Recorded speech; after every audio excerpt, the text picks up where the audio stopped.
Vítejte u další epizody našeho podcastu Kritické okamžiky. Dnes se vydáme do tajemného světa Bermudského trojúhelníku. Tato záhadná oblast severního Atlantského oceánu nás provází mnoha otázkami a legendami, ale co o ní skutečně víme?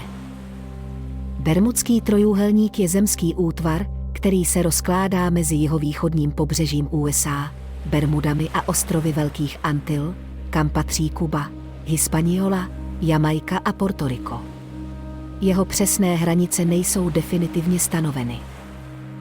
Zajímavé je, že na světových mapách nenajdete označení Bermudského trojúhelníku, a dokonce ani Americká rada pro zeměpisná jména ho neuznává jako oficiální oblast Atlantského oceánu. Až do roku 1964 byla tato oblast známá pod různými názvy, ale výraz Bermudský trojúhelník se poprvé objevil v článku Vincenta Gedise, který tuto oblast popsal jako trojúhelníkovou, která beze stopy zničila stovky lodí a letadel. Oproti své pověsti nemá Bermudský trojúhelník zaznamenaný vysoký počet zmizení. Ve skutečnosti se zmizení v této oblasti nevyskytují častěji než v jakékoliv jiné srovnatelné části Atlantského oceánu. Nicméně, několik událostí přitáhlo pozornost, jako například zmizení amerického vojenského plavidla USS Cyclops v roce 1918 a letky bombardérů Avengers v roce 1945, která zmizela ve vzdušném prostoru nad Bermudským trojúhelníkem. V obou případech nebyla nalezena žádná vysvětlení a žádné trosky.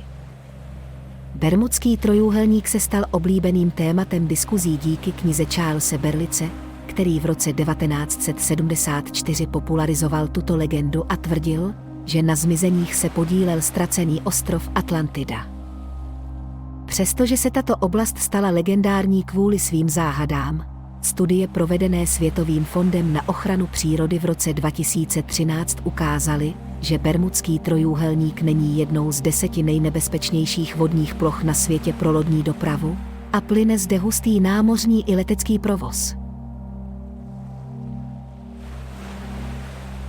Bermudský trojúhelník je a zůstane fascinující a tajemnou oblastí naší planety. V následujících epizodách podcastu Kritické okamžiky se budeme snažit proniknout hlouběji do jeho tajemství a zjistit, co se skrývá za legendami a záhadami, které ho obklopují. Děkujeme, že jste nás dnes poslouchali a těšíme se na další setkání při objevování kritických okamžiků nejen historie.